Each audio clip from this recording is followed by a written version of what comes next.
Literasi. Perkenalkan, nama saya Naraswari Gendri Setiawan dari SD Muhammadiyah Program Khusus Kota Barat, Surakarta. Halo Sobat Literasi, dimanapun kalian berada. Kali ini saya akan mengulas buku yang berjudul Pak Belalang. Buku ini ditulis oleh Denda Rinjaya. Ilustrator buku ini adalah Kak Yol Yulianto dan juga penyunting buku ini adalah Kak Kiti Karenisa.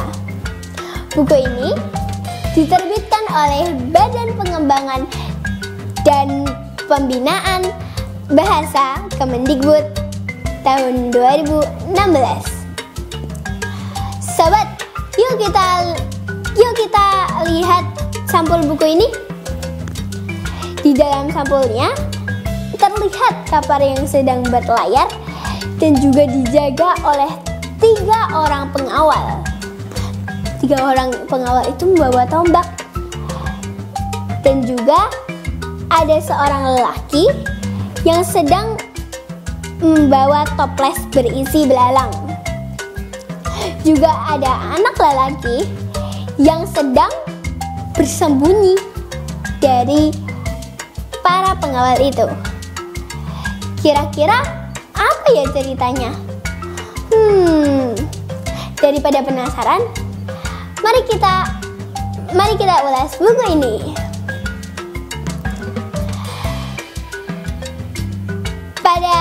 Pada saat itu, Pak Belalang dan anaknya sedang berjalan menuju hutan untuk pulang ke rumah.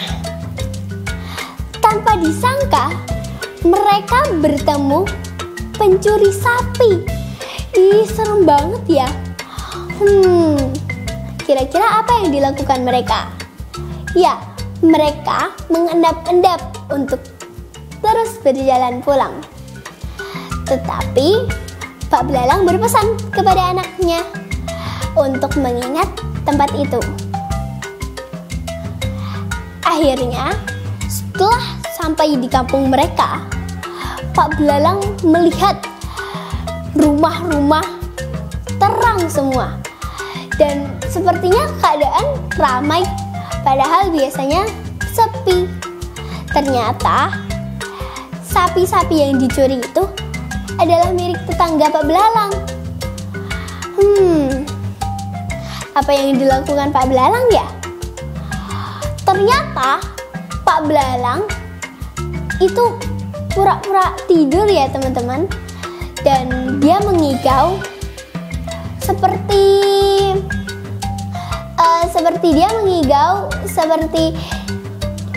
dia berpura-pura tahu tentang sapi itu.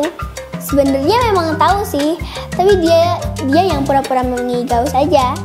Dan ternyata setelah ditunjukkan jalannya, ternyata benar dong, sapi-sapinya ada di sana. Warga bersorak gembira. Akhirnya Pak Belalang dikenal sebagai ahli nujum yang terkenal. Ketenaran Pak Belalang tidak hanya sampai di kalangan warga saja loh. Ternyata ketenaran Pak Belalang ini juga sudah tersebar di kalangan kerajaan. Raja Indra Tanjung seperti sedang kebingungan. Dia ingin menjawab soal yang diberikan oleh raja negeri sebelah.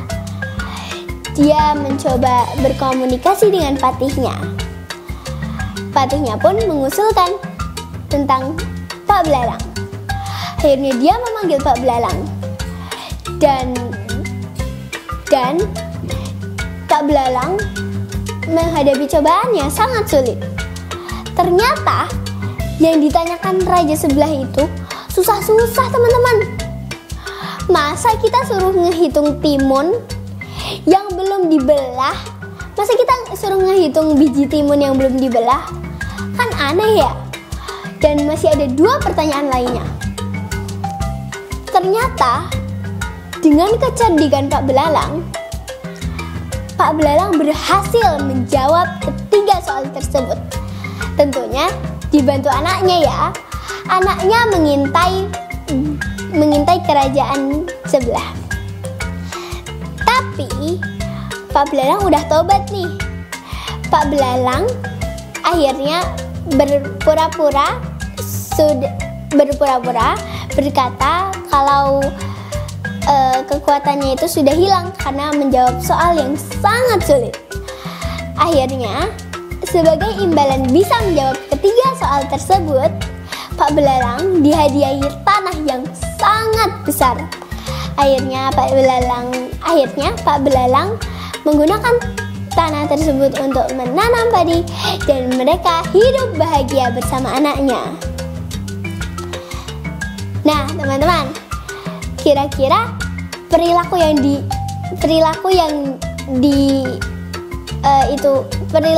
Pak Belalang itu patut ditiru nggak sih? Nah, jadi perilaku Pak Belalang itu nggak boleh ditiru ya. Dia itu bohong tahu guys. Dia tuh bohong tahu teman-teman. Jadi nggak boleh ditiru ya berbohong itu. Karena berbohong itu bisa merugikan kita sendiri nantinya. Teman-teman kita bisa menjauh dan lain lagi dampaknya. Nah, sekarang aku akan membahas kekurangan buku ini. Menurut aku ya, kekurangan buku ini itu cuman itu bahasanya. Bahasanya itu kalau menurut aku itu ada beberapa bahasa yang sulit dipahami. Ada ahli nujum dan lain-lain. Mungkin untuk seusiaku belum bisa mengartikan. Sampai aku aja harus buka buku KBBI. Kalau kelebihannya, buku ini itu menarik, menantang, dan bikin penasaran. Nah, kalau misalkan kalian pengen baca buku ini lengkap, kalian harus klik laman di bawah ya. Terima kasih. Wassalamualaikum warahmatullahi wabarakatuh. Salam literasi.